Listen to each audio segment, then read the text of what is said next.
Well, we're so glad to have you join us today here at Fort Worth Public Library for Build Your Basic Resume. My name is Earley. I'm a public education specialist with Fort Worth Public Library, and I'm joined by Katie Combs, adult programming librarian for Fort Worth Public Library. We hope you're having a great day so far and that you're getting familiar with your desktop there. You're going to be able to ask questions using the Q&A feature. You will also be able to type information into the chat section. We want you to get a little bit familiar with what is available for you on your desktop as we're getting ready to get started. We're also going to start out by doing a little poll and use some really simple questions. So I am going to activate that now and see if we get some answers on that. Great, great. Just wanting to know if you're going to use this basic resume that you create for the current time or maybe for a future application that you fill out. So we're going to give you a minute there to answer that poll for us. Here we are. Give you a chance to answer. Okay. Just a couple more seconds on that one.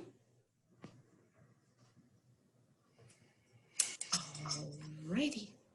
It looks like most of you will be using this basic resume that you create pretty soon, immediately, and you're not going to wait for it to be used for a future application, but some of you are.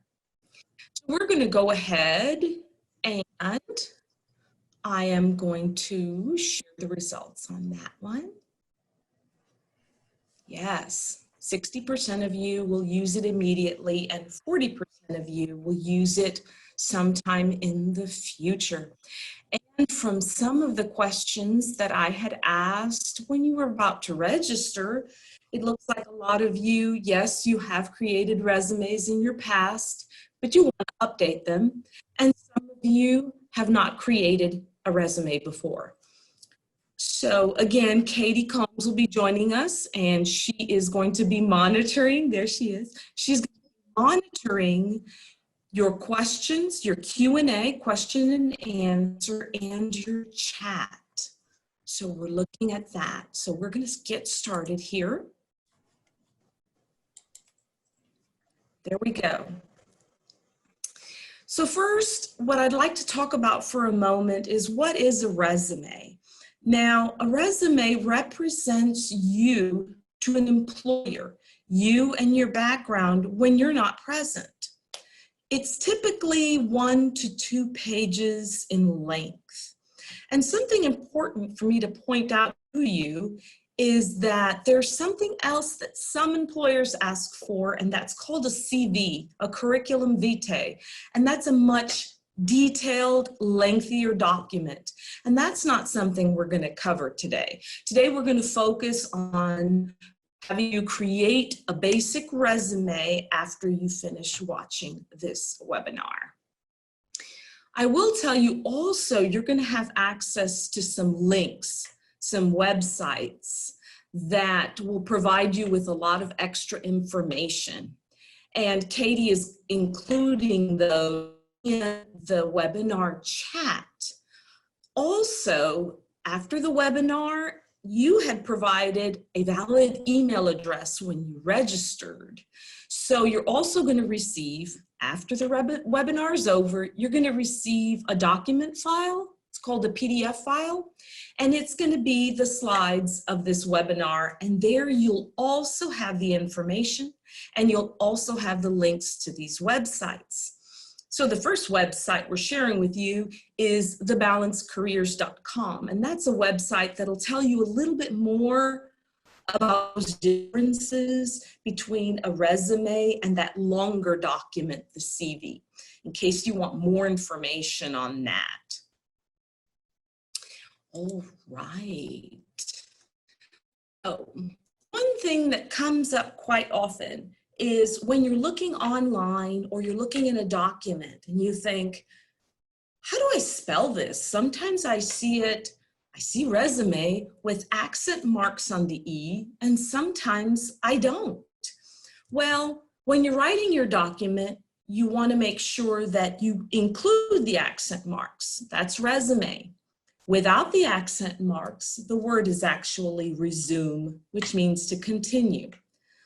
One very important thing, whenever you're doing any kind of internet search, electronic search, let's say you're doing a search in a little while when we use Microsoft Word application and you want to search resume on there or anywhere else that's electronic, you want to be sure not to include those accent marks. Okay, so when you use the word resume and you're doing any kind of search, do not use the accent marks on the word.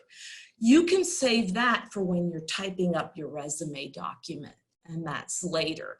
So anytime you search, anytime you use this word for anything electronic, go ahead and use it without the accent marks. But when you're doing that final document, we'll talk about that in a minute, you always want to use the word resume with the accent marks on there. Now, one important thing is that this Microsoft application, Microsoft Word application, it's actually not free of cost. So what we're going to do is I'm going to share some information for all of you who have access to Microsoft Word and can use it to create your basic resume. Some of you do not have access to Microsoft Word, and I have another alternative for you. First step we're going to do, though, is we're going to look at a Microsoft Word template, a basic one. So what you would do is you would start your Microsoft Word, as you see displayed here. You're going to go to the new, as if you're creating a new file. But instead of creating a brand new file, what you're going to do is you have your search box right next to the word home. And what you're going to do there is you're going to type in basic resume. Remember, without the accent marks, no accent marks on resume, just a basic resume, those two words. When you do that search, you are going to find that one of the options is basic resume. That's the one I selected. That's the one we're going to practice with today. And we're going to use that one for our first practice. So the next thing you see is it offers to create this for you. So absolutely, that's what you're going to do. You're going to select create. And this is exactly what your screen should look like. All right. So let's say we select create. Here that I put a sample name in there, Carol Candidate. The important thing here is that what you're going to include is your information. Once you open a template, you can get started typing on your keyboard and make the changes that you need to. We're going to talk with a little more detail now because we need to talk about the different sections, the different content that you're going to include in this basic resume template. So at the top, yes, you're going to include your full name. And I will tell you that you'll include your street address, your city, your state. One important thing, when we're thinking about email addresses, we'll talk a little bit more about email addresses later, but there is an important factor. Many people will create many email addresses free of cost. Try to create a free email address using one of the email addresses. You can use Gmail, Yahoo. There's a number of ones that are free of cost. The best thing to do is first name, last name. First name, last name. You do not want to have an email address that distracts the person that is looking, the potential employer. The best thing to use is just your first name and your last name.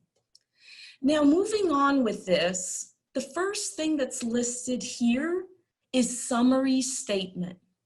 We're going to talk for just a moment about this thing of summary statement. If you have been in a particular field for, say, approximately 10 years or longer, then that is an opportunity for you to include a summary statement. Because what that does is it highlights your skill in that particular field. Now, if you've been working, but you haven't been working in the same field for 10 years, one thing if it's 9.5 years, that's close enough to 10. But if it's significantly 10 years, or you have large gaps between employment, anything that a month or exceeds that, what we want to do is we want to not include the summary statement. Again, summary statement, if you've been in the same field for 10 years or more, because you can highlight the skills that you hold in that particular field. If it's been less than 10 years or you've got multiple gaps in your employment, here's what you're going to do. You can leave off the summary statement and place your focus on the next section, which is skills and abilities. Both of these options are just fine. It's just you would want to select one of those two. So as we move forward, let's think about the skills and abilities. Now I want to pause on this because when we are thinking about providing an application for a potential employer, we want to think about the position we're applying for. So clearly you have certain skills and certain abilities, but you want to think about the position you're applying for or the particular field you're applying for, because employers are looking for some key aspects to that candidate, to that potential employee. So we need to pause, think about what type of position we're looking at that we're interested in applying for. Read carefully, I repeat, the job posting. When they describe what they're looking for, we want to have a really good understanding of what they're looking for, what that employer is looking for in that employee that they offer this position to.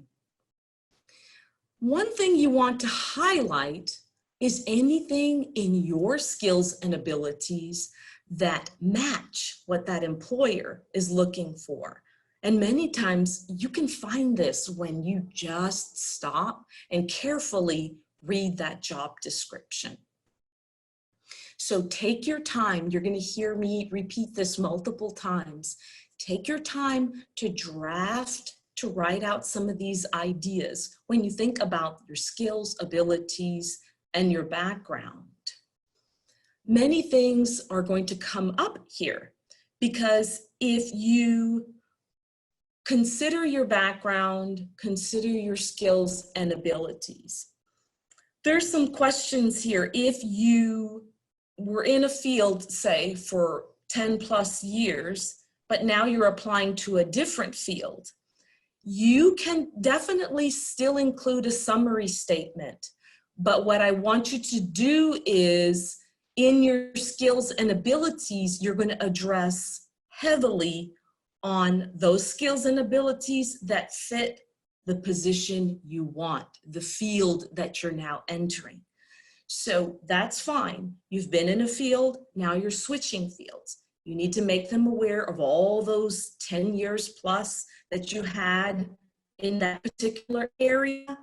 But now we want to really focus on what it is about your background, what it is about your skill that makes you the best candidate for this role and field that you're entering or that you're seeking to enter. This is where we look at the next section. And these sections sometimes have a lot of things in common. We're thinking about experience. What is your work experience? Well, it includes the job title, yes, and the description. But there's a lot to think about here. We want to take those skills and that part of the job description. Yes, indeed, we want to be very clear about that which we did in this particular job position, but we also want to keep in mind what aspect of that field, of that role you were in, triggers that employer to think, oh, this person may very well be a good fit for the position I have open. One thing is job descriptions. Well, there's so many different job descriptions, and you may be thinking, well, what exactly am I going to put? I can't even think about exactly what to put. So we're, again, going to offer some websites, some links to some websites. For example, one website is betterteam.com, and we're going to provide you here with the link in our chat section with the link that takes you straight to their job descriptions. Even if your past job doesn't fit any of those descriptions exactly, it may really trigger your memory as to those things that fit the description of the job that you've been holding or that you have held, and it'll help you create a really solid job description of that past employment. I also have another source, another link to a website, and that one is toprésumé.com. Now, these aren't the only resources, but what I've tried to do is minimize how much time you spend searching and searching and searching for information. And that's why we're here today, to take a little bit of that burden off of you and provide you with some tips, some ideas, so that you don't have to spend quite so much time searching and spend a little more time preparing your material and your content so that you can easily write out your basic resume. Again, the links to both of these websites we've provided send you directly to the area of that website that discusses job descriptions. One more thing to add when you think about experience that you can consider: many employers are very interested in those individuals that volunteer. So it's great that you've had your employment that compensates you, but it's a good idea if you've done some volunteering, you can also include that as part of your experience. The next section is education.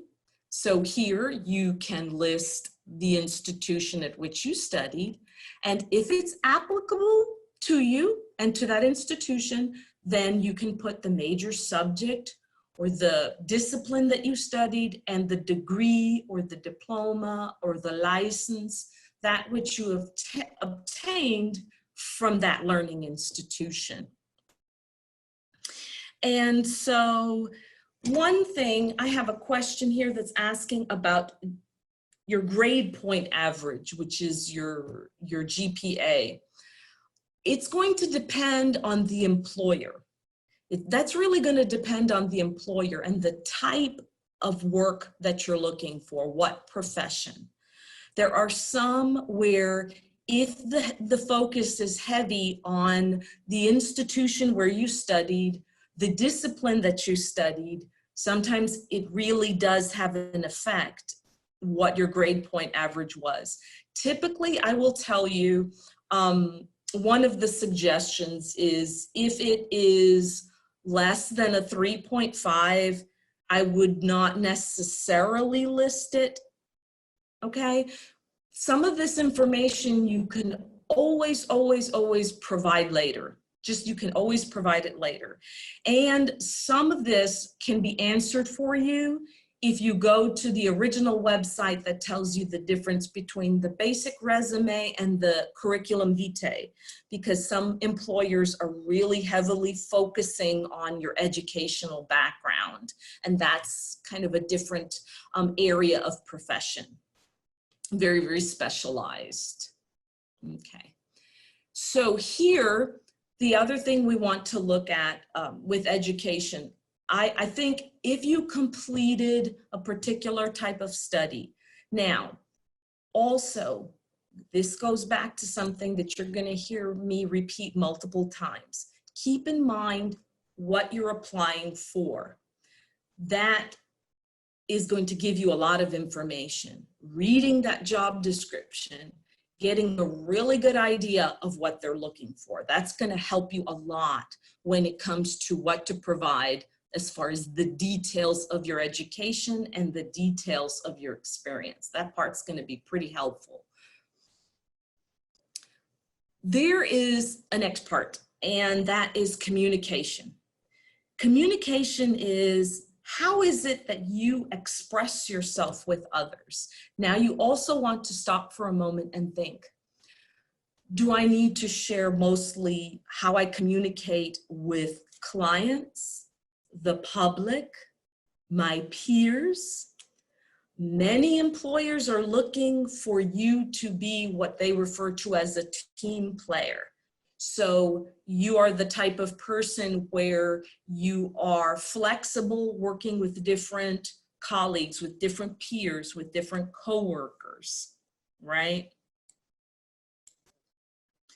So I think, how much of your career do you need to account for? There is not a solid amount of time, but I'm going to tell you what is customary. And that is this. We're looking at an individual that perhaps has been at the same position for, say, 15 years, 20 years, or they began a position and retired from that position. So that can be anything from, like I say, 10, 15, 20, or even exceed that.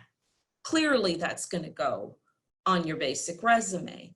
Now, if you look at your work history and you think, wow, I've got a lot of different jobs I've held over the last 20 years, many different jobs. Well, what you're going to do is you're going to go back 10 years. It's kind of like a little bit of a standard. Go back 10 years and list the work that you've done. Again, an employer may ask for a very specific amount of time, but customary is, if you've done a lot of moving around with jobs and it's not been like 1 or 2 jobs, then go ahead and go back those 10 years. Clearly, if you've been 15 years in one job and 15 in another, put both those jobs. So that's the difference between those two situations. Okay. And again, how you communicate with your peers, how you communicate with your employer, with your supervisor. So here is, in the communication section, you want to emphasize how you work with others and highlight that. Think about some of the highlights, some of your skills when it comes to communicating with others. When you think about skills also, when you're listing your skills, there's so many things we need to think about. We need to think about your skill in technology. Highlight that which you have strengths in. If there's something that you absolutely have no background in and no strength, then leave that area alone and focus on where you have your strengths. If you have any skill in foreign language, be certain to list that. Again, anything with technology. Then there's times when maybe you were a volunteer and you exercise those skills. So I would include that as well. But a good focus on how you communicate with others. We also have the next one's lists leadership. Now, keep in mind that every one of these sections, you may or may not have much information to put, or you may have a reason not to include it. That is entirely up to you. This is always going to be within the framework of my providing you with some suggestions. So if you've held any positions of leadership, it does not only mean academically or professionally. You could have, for some positions, it may be very valuable that you led and coached a particular team, and that was your volunteer role. So you're going to need to look at the position you're applying for, and that's why that's so important, to get a really good feel for what that employer is looking for. And then look back at your history and think about any time you've been in a leadership role. How does that apply to your skill that you can exercise in this potential new role? Okay. Another thing that's very important to stop and think about, references. Okay. Some employers ask for professional references. Some employers ask for professional and personal references. And some ask for a combination of both. One thing I want to take a pause and return to and address, because this goes back to the education, is graduate internships. Internships are excellent thing to list, because it is a place where you exercised what it is that you're going to do in a particular role professionally and get compensation, get paid for. But this is where you're being trained to work in that area. So graduate internships would definitely go into that area of experience. You just simply need to indicate internship, okay?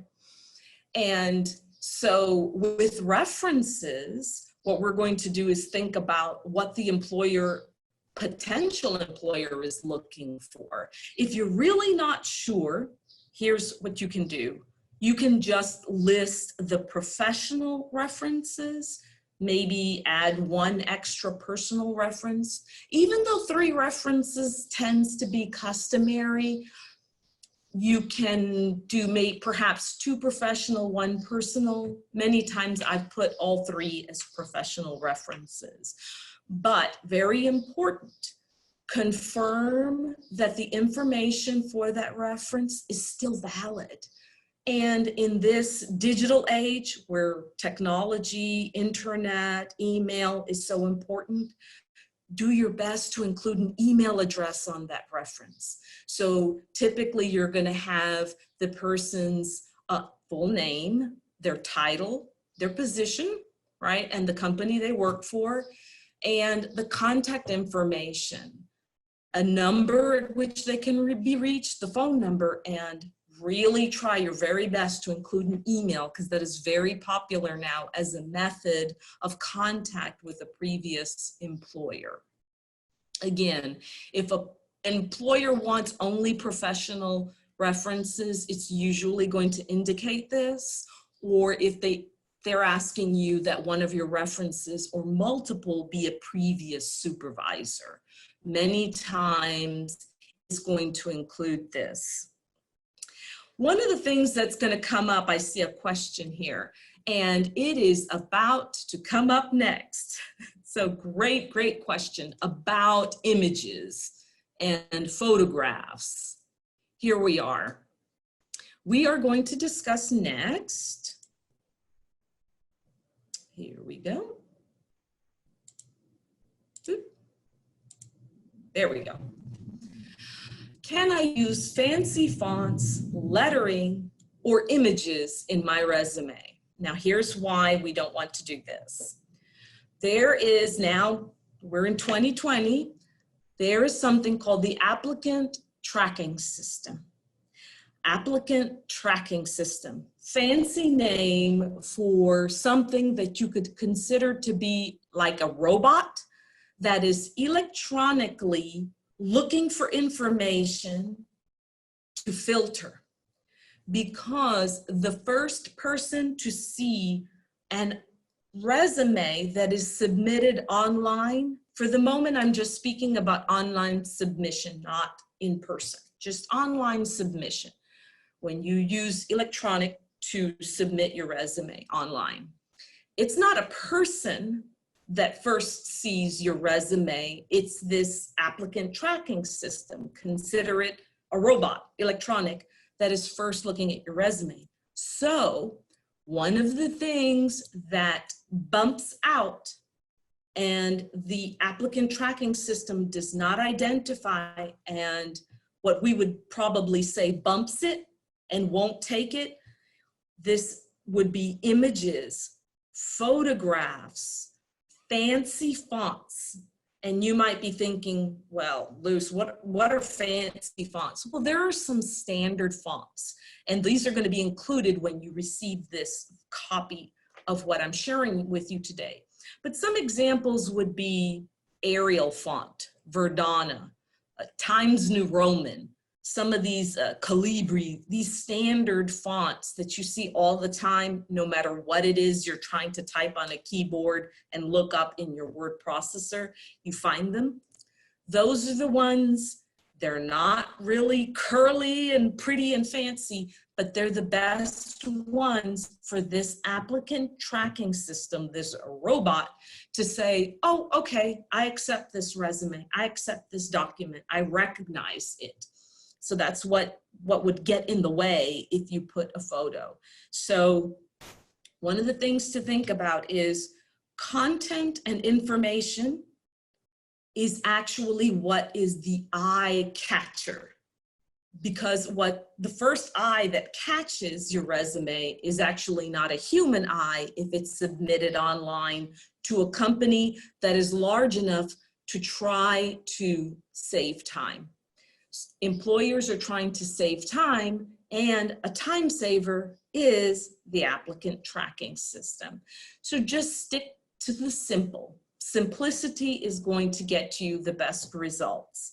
Once you, and I know all of you will be, once you're present and you have an interview, you get that phone call or that email, that's where you can shine, okay? Now, what you can do is, it is customary, I have a question here. It is customary to have the 1 to 2 page resume. A lot of times we look online and they'll say, oh, it absolutely has to be 1 page, and absolutely has to be 1 page. A lot of employers are, and the way this is set up for online submissions, it's not always necessary to be 1 page. You can go to 2 pages. So I would look at what's going to fit you best to apply for this position. If you feel like you are eliminating so much of what you've done that makes you a good candidate that you need to go to 2 pages, I would go to 2 pages. What you need to stay away from is the issue of the fancy graphics. Stick with the simple text, and if you need to go to 2 pages, then that would be fine, because it will give the employer the best idea of what your skills and strengths are. Also, what we're going to offer with you today is another website. This one is resumegenius.com, and one of the things that you'll see on there when you visit this website at the particular link we offered is a little more information about this applicant tracking system, more information, some more details for you, and some keyword help. And what that's about is that robot that I said is looking for how to communicate and to see which resumes to accept and which ones to bump. A big issue is keywords. So we use there's some standard words like skills, abilities, education. I would try to think of those types of terms to use when it comes to your resume. And there is a list of keyword help on this particular website. So I'm sharing some information here today, and then the websites have a lot of additional details to share with you and to help you out with this process. Employers, they are seeking to quickly filter applicants. Don't let that discourage you. It just means you have to take a little bit of time and prepare yourself and prepare this resume. And that's why I'm so glad you're here today, because this is a step to start thinking about how you want to prepare that basic resume and land that job that you've been wanting. So you can go to that hyperlink, you can go to that website and get a little more information about this tracking system so that you can have the best details that you need to prepare your resume when it comes to what it needs to look like and how it needs to be simple for this tracking system to recognize what it is you're trying to share. Now, we shared the idea of using this concept of Microsoft Word application. And I discussed earlier that it's possible that you don't have access to Microsoft Word. Many people don't. Well, here's an option. If you create a Google account free of charge, and in that Google account, you're also going to end up having a Gmail account in that process. And here for you on your screen, you should see the Google page, the Google homepage. And what I would like for you to think about is, if you don't have access to Microsoft Word, you can use Google templates. And you might be thinking, well, first of all, I don't have an account, Google account. So you can go to Google, just go to google.com, go to that homepage, and I have a little arrow here showing you that there's this little series of 9 dots. It's like a little grid, 9 dots. And that's what Google calls the app launcher. It's the app launcher. And that's where you're going to go to, select that. Okay. And here, we're going to look at the next step. So if you select that little series of 9 dots, it's going to give you some choices, some icons, those little pictures. And if you do not have a Google account, again, our arrow shows to select account. So go through, select the account, create your free Google account. Then you will be able to have that Google Gmail address. If you create this Google account and this Gmail, which is the Google address for emails, remember that what I said earlier, the first name, last name, if at all possible, sometimes that is taken and you can put your first name, your last name, and a series of numbers, whatever you choose, but just so that it's not something distracting, that it's just a person's name, your name. Okay, so let's say you created your account. Many of you already have accounts with Google, and that's fine. I just want it to be where if an individual doesn't have a Google account, they know how to create that account. So let's say you either created your Google account, you finished, now you're ready to sign in. So this page shows you where you sign in. So now you sign into Google because you're about to go and look up a template so that you can write your basic resume. Again, this is for those of you who either cannot access Microsoft Word application, Microsoft Word online, or you choose not to. Perhaps you just prefer to use a Google template. So say you sign in, and here, after you sign in, you're going to see, again, we're going back to that series of 9 dots that they call the app launcher, and you're going to select it. I have my arrow up there for you. Okay, so let's say you select it. The next thing that's going to happen is, once again, it's some choices, those icons, those little pictures. This time, the choice that you're going to look for is Docs. Docs, short for documents. So it's Google Docs, and that's what you're going to select, okay?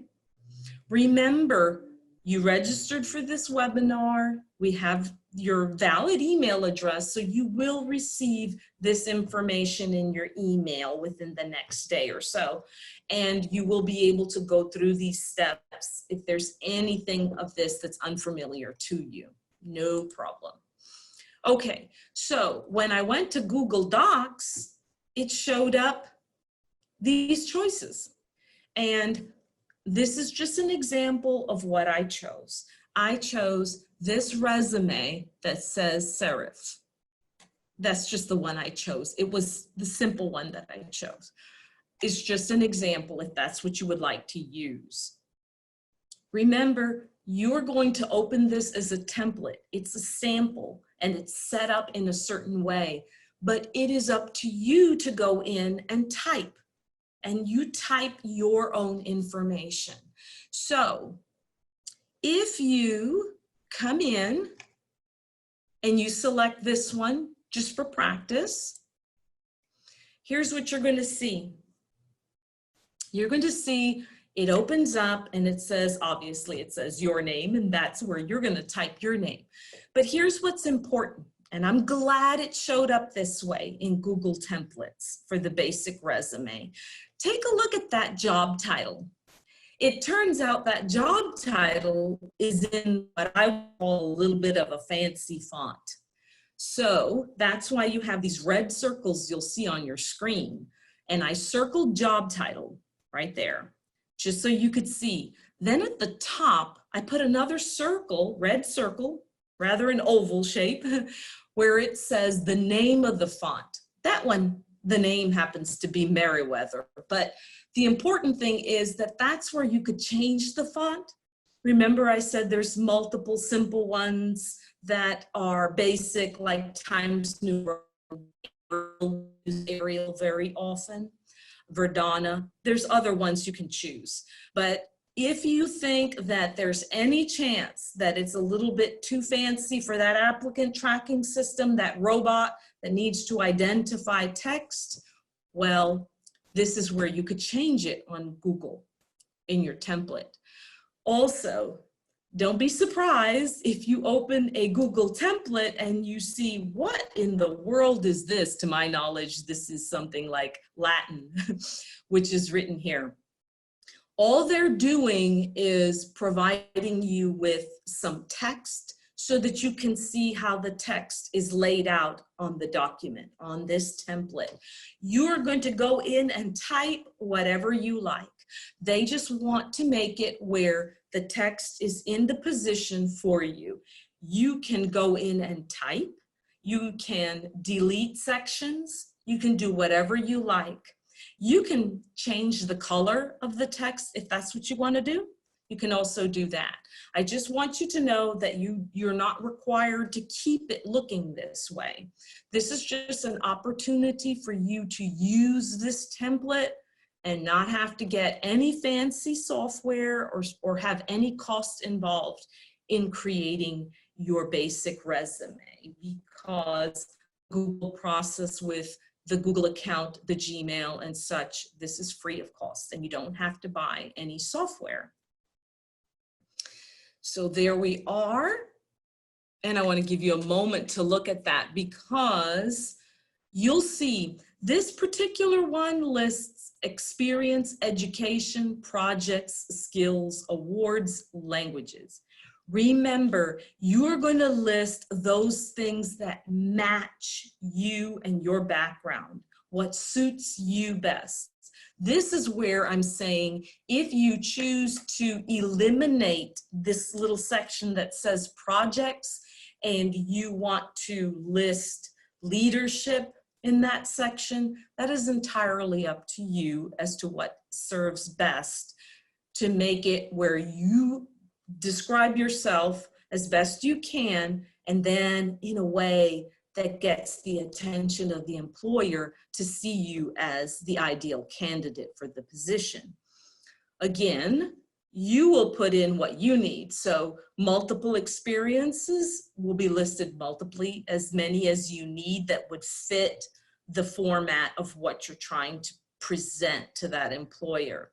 You may have a choice of listing languages. Clearly, if you are monolingual, as we say, and English is your language, and you do not have additional foreign languages, you're not going to list languages. You will list possibly something else that highlights your skills on this template. That is entirely up to you, but this is a good format to follow. Now, here's some things I, again, want to highlight. Take some time to plan out this resume. Take some time. I know you might think, oh, well, I really just want to hurry up and just get my resume out there. I just need to. Taking the time to plan it out, you know, take some notes, really think about it, look through your current resume. If this is just a new one you're going to create, take that time, because it's going to be very, very valuable time you're going to use. Another thing is, let's say you've written it up. You include those accent marks on the word, type it all in. Have somebody else take a look at it. Maybe a colleague or a family member or someone that you feel can look at it and say, oh, well, did you forget this particular skill you have that this employer seems to be very interested in? See, you want another, perhaps as we say, another set of eyes looking at it and maybe giving you more ideas if this is something that you feel is a good idea for you. Many times it is very useful to have someone else take a look, someone that you trust their opinion, to take a look at your resume that you've built up together there. Now, I really, really want to thank you for being with us today. And I certainly want to thank I really want to thank Katie Combs, our adult programming librarian, for her hard work keeping up with our Q&A, our questions, our chat section here, and sharing with me and supporting me in this project of bringing you this webinar. And I also want to encourage you to have the email address if you have any additional questions. It would be the same address that you saw in your registration. It is the luce.early@fortworthtexas.gov. And we at Fort Worth Public Library are really pleased to provide you with services such as these. And when you finish with this webinar, it should take you to a brief survey. And we would really, really thank you so much if you took a moment to fill out that survey. That survey helps us to improve and to think of even better ways to serve you. We'd like to grow our adult programming and our adult classes and workshops throughout the entire system of Fort Worth Public Library. Katie and I serve the entire system as far as adult programming and classes and workshops such as this. And so we really seek your feedback on this. And I thank you so much again. And I would like to see, are there any, I don't see any open questions. If anyone has anything else to ask, Katie, is there anything in addition? No, that's all. I'm still kind of waiting. We don't have any questions coming in, but I do want to say, if you do have any more input on any kind of more programming you would love to see, Luz and I would love to bring that to you. So feel free to let us know. I will put both of our emails in the chat here, and you can just shoot us an email and just let us know what you're thinking. But other than that, thank you guys for coming. I have in the question and answer, Shalitha Hughes has said, wait. I believe perhaps she has a question she's going to pose for us.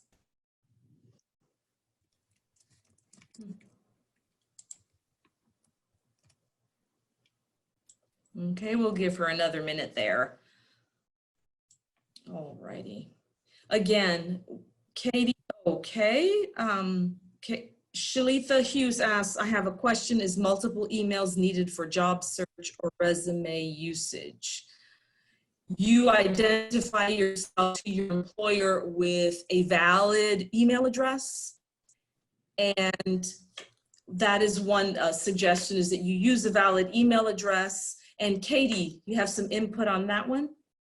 No, I think if I'm understanding the question correctly, you would just need to put in your email address that you can be reached. And the only other emails you would need to put in is if any reference emails, emails of any references you would like to give. Okay. And she's in the resume, she has here if she needs to put multiple emails in her resume also.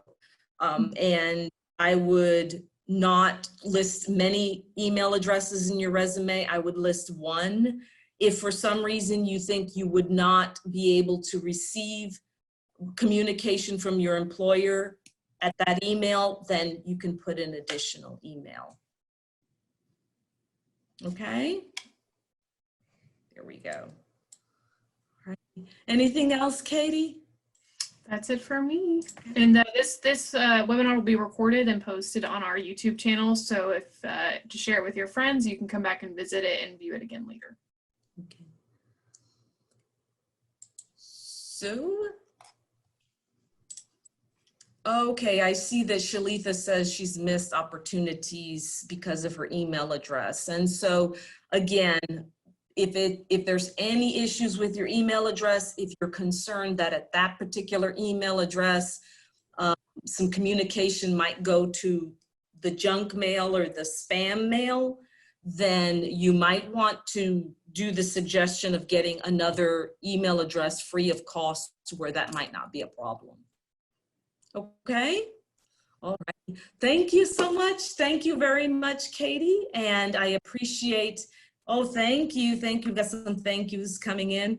Thank you, everyone. And we hope, Katie and I hope to see you again soon, right? That's right. All right. Thank you. Thank you, guys. Bye-bye now. We hope to see you soon.